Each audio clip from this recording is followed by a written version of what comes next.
Ada yang bertanya, apa hukum mengucapkan zikir intiqal bagi makmum? Hukum mengucapkan zikir intiqal bagi makmum. Zikir intiqal hukumnya wajib. Baik imam, makmum, dan salat sendiri. Zikir intiqal itu ada dua. Yang pertama takbir, mayoritasnya takbir. Hanya satu yang bukan takbir tetapi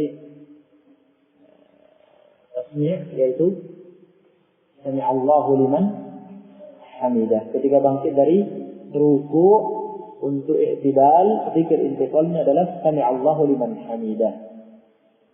Selain itu, zikir intiqalnya semuanya takbir.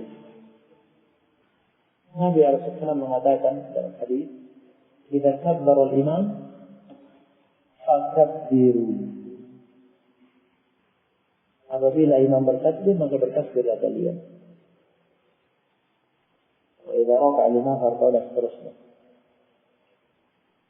Dan Nabi SAW tidak pernah meninggalkan takbirat al-intiqal, baik ketika jadi imam maupun ketika salat sendiri. Nah, jadi menunjukkan wajib. Baik.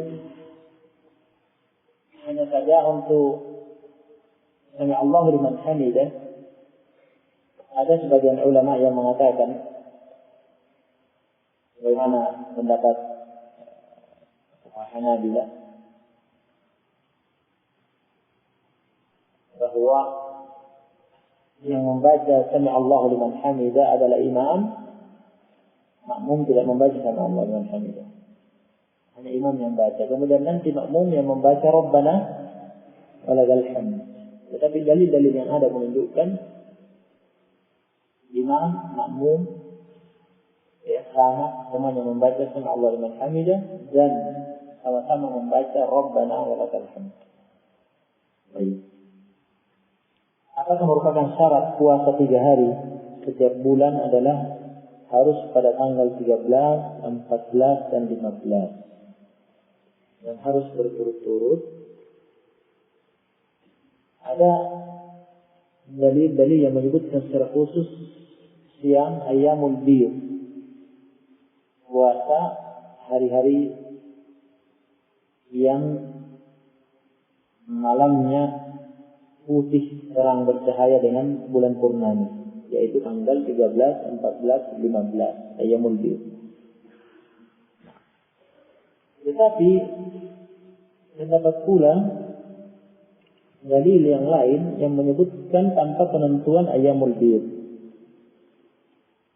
Nabi SAW kebiasaannya puasa 3 hari,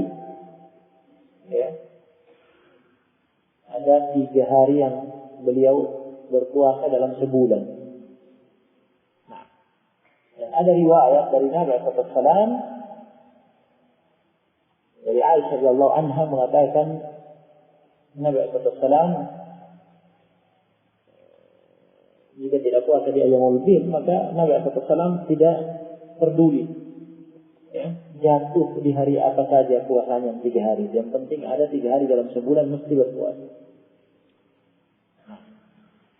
Jadi jika memang luput ayyamul bid, bisa di hari-hari yang lainnya dijatuhkan 3 hari tersebut.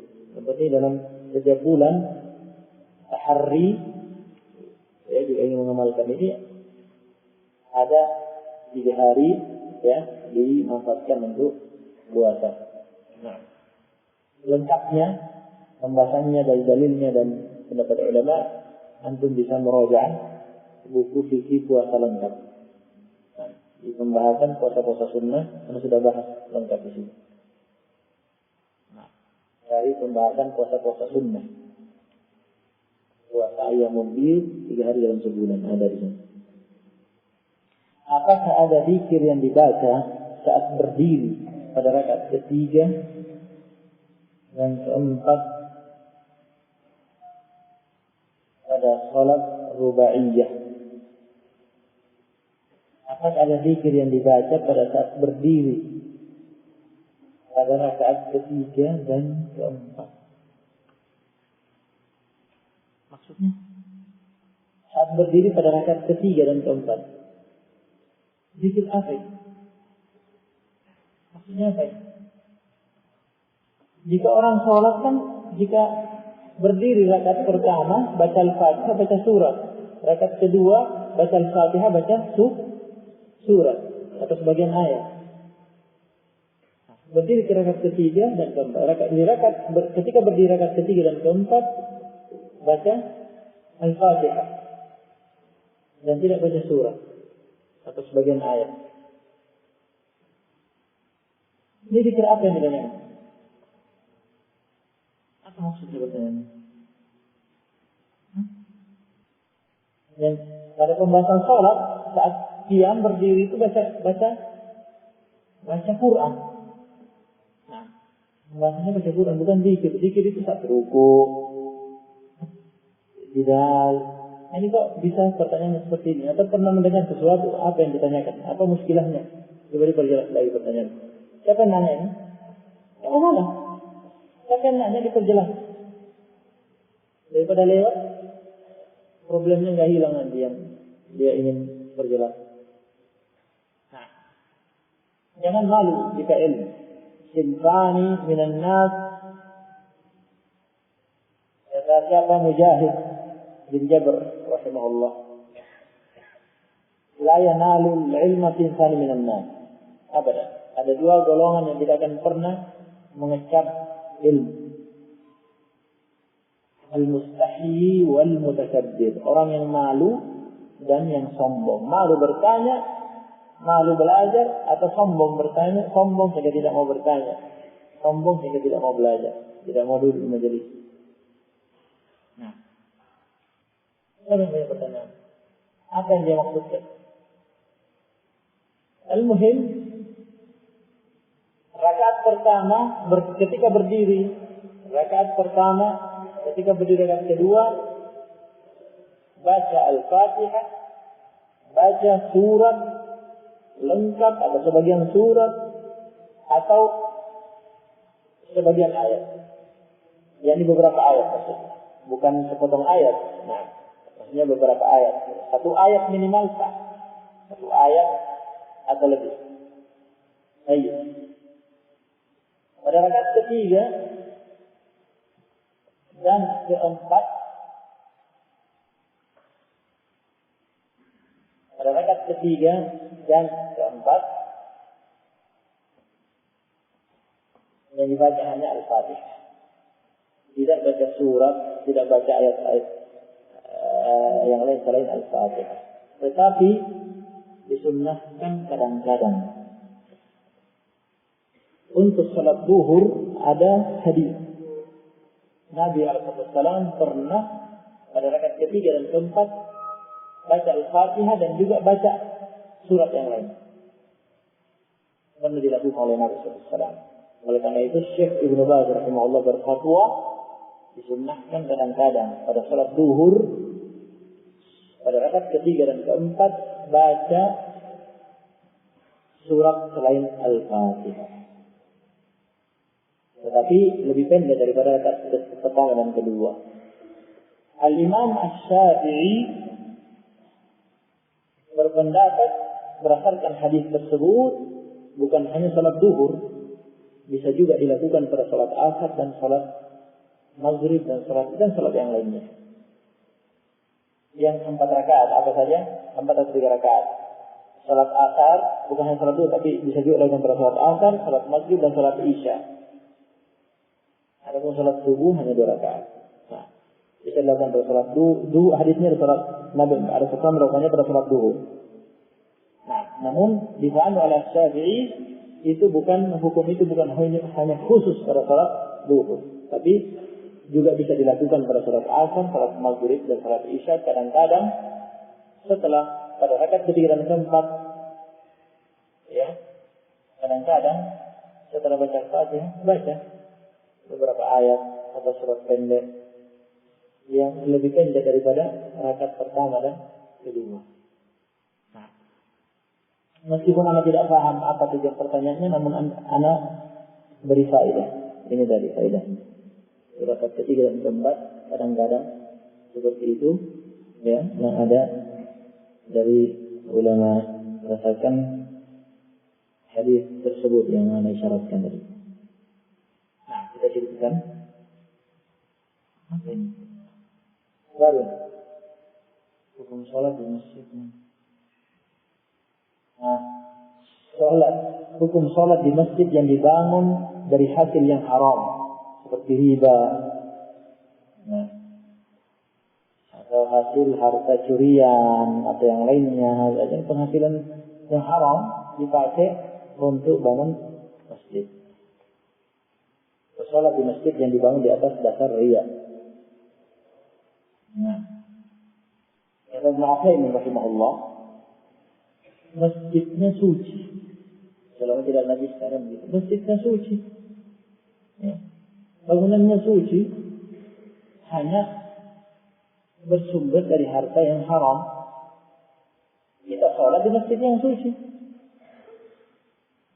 Sholat itu sah dan boleh. Yang tidak boleh adalah pelakunya menghasilkan harta dengan cara riba, menipu dan seterusnya. Baik. Dan amalan dia membangun masjid dengan penghasilan yang haram, jika dia niatkan itu untuk taqarrub kepada Allah, inna Allah la yaqbalu illa tayyiban. Inna Allah tayyib wa la yaqbalu illa tayyiban. Hadisnya kan begitu ya. Sesungguhnya Allah itu maha suci dan tidak menerima kecuali yang suci, yang baik, yang halal. Nah, semangat bangun masjid, pegawai bank, nah, direktur, semuanya hasilnya dari bank, atau dia rentenir, banyak hartanya, bangun masjid, beribadah kepada Allah dengan penghasilan yang haram tidak diterima oleh Allah SWT. La yanfa'. Atau penghasilan yang lainnya yang haram, la yanfa'. Allah tidak terima. Inna Allah la yaqbalu illa tayyiban. Nah, berhaji dengan harta yang haram, mendekatkan diri kepada Allah dengan harta yang haram, Allah tidak terima. Tayyib, dia amalannya itu tidak diterima. Tetapi sekarang di hadapan kita ada masjid. Masjidnya suci. Adapun dia bangun dari harta haram, urusannya dia. Jelas kita sholat di masjid yang suci. Sholat itu tidak masalah. Yang kedua, boleh jadi ada orang membangun masjid dari harta yang haram, tetapi dalam keadaan dia tobat dan membersihkan diri dari harta itu. Ini lain masalahnya. Jadi dia bukan bertaqarrub kepada Allah dengan itu, tapi membersihkan hartanya dari penghasilan yang haram. Tadinya dia punya harta-harta yang haram, penghasilan yang haram, pegawai bank misalkan, atau rentenir, atau hasil curian dan seterusnya, atau yang jelas haram, penghasilan haram, kemudian dia taubat dan dia berhenti dari pekerjaan tersebut. Dia hitung semua pendapatannya, penghasilan yang haram selama ini dia hitung semua, dia sisihkan. Dia mau bersihkan, dan ini caranya bertobat. Tidak cukup bertobat, ya, istighfar dan seterusnya, tetapi harus dia bersihkan dari dirinya. Tidak boleh dia manfaatkan. Jika selama ini dia melakukannya dalam keadaan sudah tahu hukum, sadar bahwa itu haram, tapi tetap diterjang, maka dia harus bersihkan dari penghasilannya, dari hartanya. Maka dia sisihkan semua ini dulu. Saya dapat dengan haram. Dia mau bersihkan, dia wajib dia keluarkan. Bukan miliknya, tidak bisa dia manfaatkan haram. Nah, bisa dia sedekahkan, ya, dan seterusnya, termasuk andaikan dia bangun dengan itu madrasah, dia bangun masjid, nah, bisa. Hanya saya Syekh bin Baz tidak setuju jika dipakai bangun masjid. Tetapi disalurkan untuk yang lain selain masjid tidak apa-apa. Madrasah atau bangun jalan, fasilitas umum, atau sedekahkan dan seterusnya, tidak masalah. Nah. Dan Orang miskin misalnya mengambil harta itu, disedekahi dengan itu, bahasanya sedekah, tapi itu pembersihan harta. Nah, yang dikatakan, saya mendapat harta, saya yang disuruh makan harta riba. Nah, ribanya dia, harta itu bernilai riba pada dia. Anda yang menerimanya tidak masalah. Nah, wajib dipakai untuk oleh orang lain selain dia, dan dia keluarkan dari dia bersihkan dirinya dari harta itu. Yang menerimanya dan dia manfaatkan tidak masalah. Nah, kecuali apabila ketika dia melakukan pekerjaan itu dia tidak tahu hukum, dia jahil, tidak paham, dia kira itu halal, maka tidak perlu dia bersihkan. Nah, dimaafkan dan halal bagi dia. Nah, falahu ma salaf, kata Allah SWT, falahu ma salafa wa amru ila Allah.